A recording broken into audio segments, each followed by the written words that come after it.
The man who sneezed out someone else's memories. I used to think nostrils were just holes in your face. Turns out they're portals to other people's pasts. It started when I tried to microwave leftover fish at the office. My cubicle neighbor Deborah from accounting complained about the smell, so I shoved air fresheners up my nose. Pine-scented in the left, vanilla in the right. For science. That night, I sneezed so hard my television changed channels by itself. Instead of mucus, I shot out a glowing blue jellyfish-looking thing that floated across my living room like a drunk balloon. It oozed through my apartment wall. Next morning, my landlord, Mr. Razinski, a 67-year-old Lithuanian immigrant who usually communicates in Grants, was performing ballet in the hallway.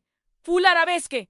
Inatutuendarle, he cried in a thick French accent, pirouetting past me. The Bolshoi was magnific last night, just like when I danced lead in Swan Lake in '78. Mr. Razinski had never been to Russia. He definitely wasn't a ballerina.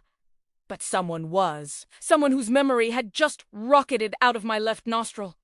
I sneezed again at the bus stop. This time, a neon-pink glob that smelled like birthday cake floated into a businessman's ear. He immediately dropped his briefcase, sat cross-legged on the sidewalk, and began weaving an invisible basket while singing a lullaby in what I later identified as an extinct Polynesian dialect. By Wednesday, I was a walking memory redistribution center. My sneezes ejected memories in physical forms, sometimes like soap bubbles, sometimes like mini thunderclouds, once like a swarm of transparent butterflies. The memories would find the nearest person and burrow into their brain through whatever orifice was most convenient. Usually ears, occasionally nostrils, once through a man's below. I tried to stop it.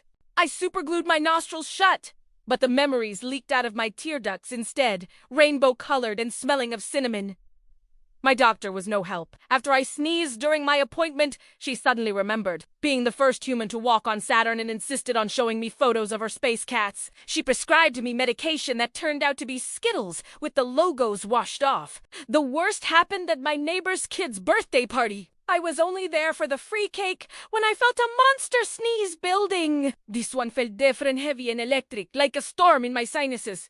A-C-H-O-O-E-I-K-Z-O-W-E. What came out wasn't a mist or bubbles. It was a fully formed, miniature, translucent horse with human teeth and 6 legs. It galloped through the air, whinnying the chorus to "Sweet Child, Oh Mine," before diving headfirst into 5-year-old Tommy's ear. The kid's eyes rolled back, then forward, then sideways, independently of each other. When they finally synchronized, he looked at me with the exhausted expression of someone who's seen the end of existence. "Uncle Mark," he said.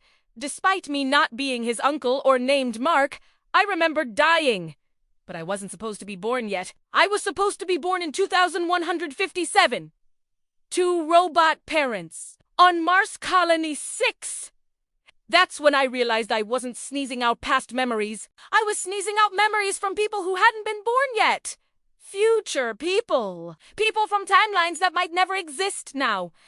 Because their memories were being redistributed through my cursed nostrils. As Tommy guzzled the punch bowl like a world-weary time traveler, I felt something new building in my sinus. Not a sneeze, something worse. A hiccup!